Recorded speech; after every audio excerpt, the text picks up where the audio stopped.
question for you is if the show came back. If the show came back. That is everybody's question, sure, right? Sure, doing a reboot, sure, what would it sure, be? And I always tell people, like, we got to have the right story. It's been this long. Right. Jen had a great idea. And you don't have to say, because I know you get paid the big bucks for this. Sure. So you don't want to give away your bag. But how would you bring it back? That's interesting. Well, if you are comfortable with talking about that, if you're not, I am, because I don't know that they would ever... talk to my agent, go for it. No, I don't know that they would ever... They should. Have me back. But I would say it would have to be... But if I may interrupt you, they have already inquired already, right? They've come to you and said... About other Disney things. Right. So that doesn't mean the door's closed. Yeah, but there's a little bit of like, hey... Maybe. There's a little redemption, is what I'm saying. Sure, and I'm going, well, Peter, we who knows? Who knows? You know? I have a question back. Is everyone going to do it in this theory? In this theory, everyone's going to do it. Everyone gets... Except Maria. No, I'm kidding. Except Jake. No, I'm kidding. No, stop. Everyone, yes. Everyone. Well, if we end the show the way I just said, so we're talking pure theory, then I think you'd want to check in with everybody and see where they're at. Yeah. And I think an interesting arc in that world is that Alex Russo is married to a werewolf, and Justin is married to a vampire. And I would imagine they have children. And I would imagine those children need training of some sort, but nothing like the training that they got because they are biracial, which is my whole thing. So that would be by species. By species, right. So to me, that's a very interesting place to start the conversation about, because then you create a different version of family and you don't rely so much on nostalgia because it will be there no matter what. Yeah. But you instead push forward with stories that you want to tell. And as it's going on, you have moments that are going to sync up and be sort of poetic with everyone.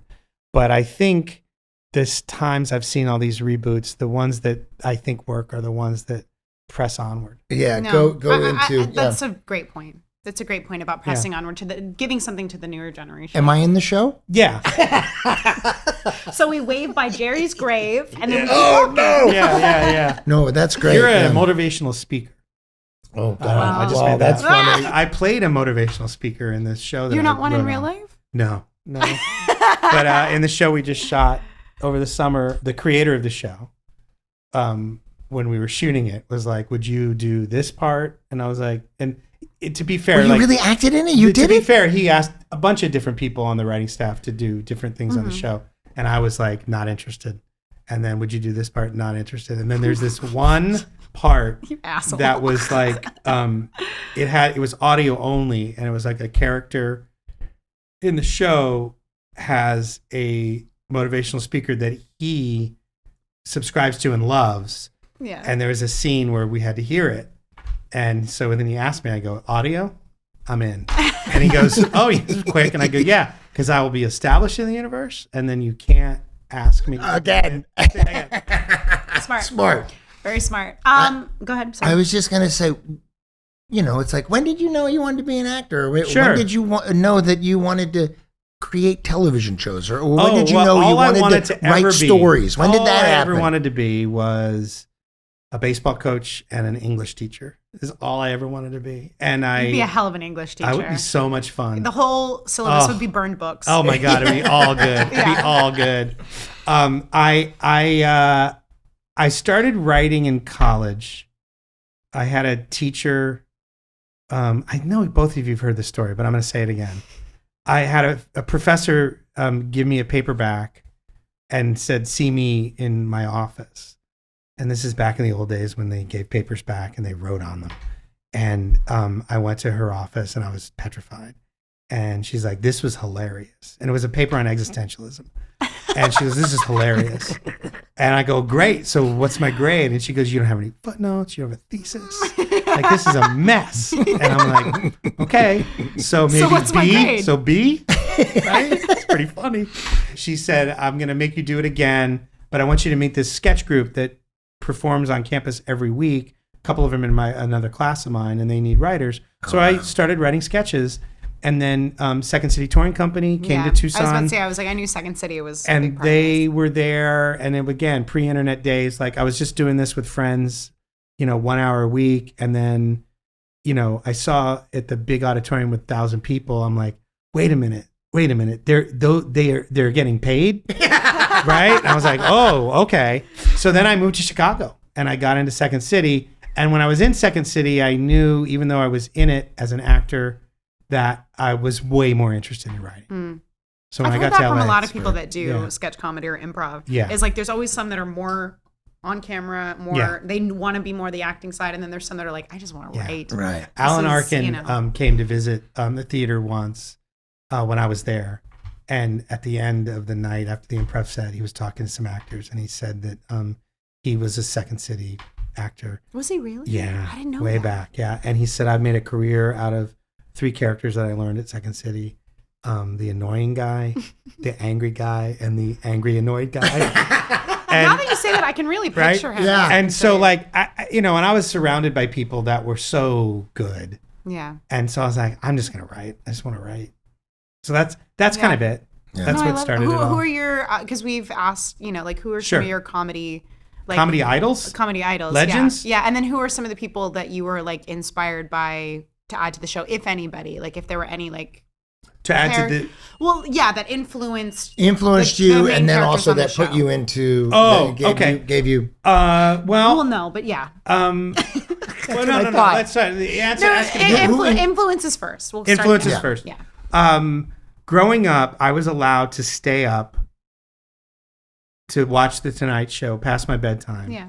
If Richard Pryor or George Carlin or Steve Martin were on. Oh, Steve Martin's, oh my God. And like, I think it's amazing that Selena's getting to work with him. Yeah. And I've been in a restaurant near him. So I think we both... Did you not go and say hello? You didn't say anything? You don't do that? No, I don't do that. I feel you. But anyway, so those are big influences on me. SCTV, giant influence on me. Oh, and then I would say one of my crowning achievements, one of my heart moments is I loved a show in college that I watched all the time called Fernwood Tonight and America Tonight. Mm-hmm. They were spinoffs of a show called Mary Hartman. They starred Martin Mull and Fred Willard. And when I was at Second City, I met Fred Willard, and Fred and his wife Mary, when I got to LA, they adopted Elise and I. Mm. Fred and Mary are the godparents of Joaquin, my oldest. We spent every 4th of July, every Christmas with them. They're both gone now. Yeah. But Fred was not only in our show, but he did maybe one of the most solid favors that anyone's ever done for me. Yeah, we talked about this. Did you? Yeah, we talked Richard about this. Lewis. Yeah. And disappeared. I got called. Right. Tell us. Okay, I got called to set by Victor. You might want to come down. It was early morning. You might want to come down here. Richard Lewis is having a problem. And I'm like, is it a problem with like lines or wardrobe or what is it? He goes, the whole thing. Problem with the whole thing. And I go, okay. Is the network here yet? And he goes, no, they're about half hour out. I was like, okay. So I went down and Richard Lewis is like, I can't do this. And I guess he was embarrassed to be on the kids show. I don't know what it was, but he was having a meltdown.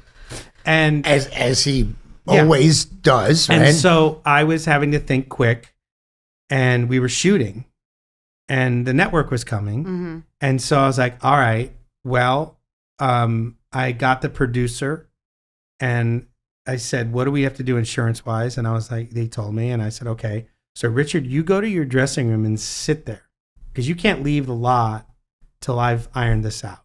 Yeah. Well, you're not going to be in the show. You're going to sit in the dressing room until I figure this out. And then I had all these eyes looking at me, and I was like, I'll be right back. And I walked around the flat, and I called Fred, who lived probably 35 minutes away in Sherman Oaks. And it was early morning, and Mary answered the phone. And I was like, is Fred there? And she's like, he's in the shower. He just went for a swim. And I was like, can he work today and play the character that he played? And she's like, when do you need him there? And I was like now. like this crazy crisis is happening. Yeah. And she goes, he'll be there. Oh. And so I hung up and I walked around and I said, that's the deal. I got to go upstairs. I got to rewrite those pages, but we'll go and we'll be fine. And he showed up. God bless him. And killed it. Yeah, he did. He killed it. Thank you so much for watching that clip of Wizards of Waverly Pod. For the full episode, go check it out on our Wizards Pod YouTube channel. The link's in the description. And for bonus content, weekly, join our Patreon. The link is in the description for that too. See you soon.